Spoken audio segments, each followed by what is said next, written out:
ইসলামী ছাত্র শিবির। কালো ছায়া এখনো জাতির উপর থেকে যায়নি। এই কালো ছায়াকে খতম করা পর্যন্ত আমাদের লড়াই, ছাত্র শিবিরের লড়াই অব্যাহত রাখতে হবে। আর যাতে শিক্ষা প্রতিষ্ঠানে কলমের বদলে অস্ত্র হাতে না উঠে, মাদকের বোতল হাতে না উঠে।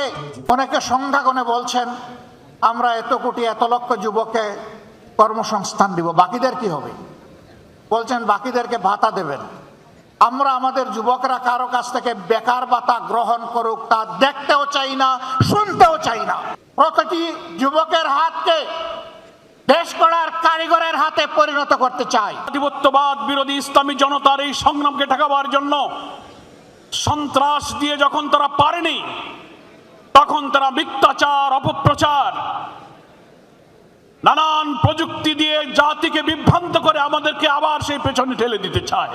অনুষ্ঠানে আগত অন্যান্য দলের রাজনৈতিক নেতারা ৫ আগস্ট পরবর্তী বাংলাদেশ বিনির্মাণের যে স্বপ্ন দেখা হয়েছিল তা বাস্তবায়নে দলমত নির্বিশেষে সবাইকে ঐক্যবদ্ধ থাকার আহ্বান জানান। পদ্মা মেঘনা যমুনার তীরে আমরা শিবির গড়েছি।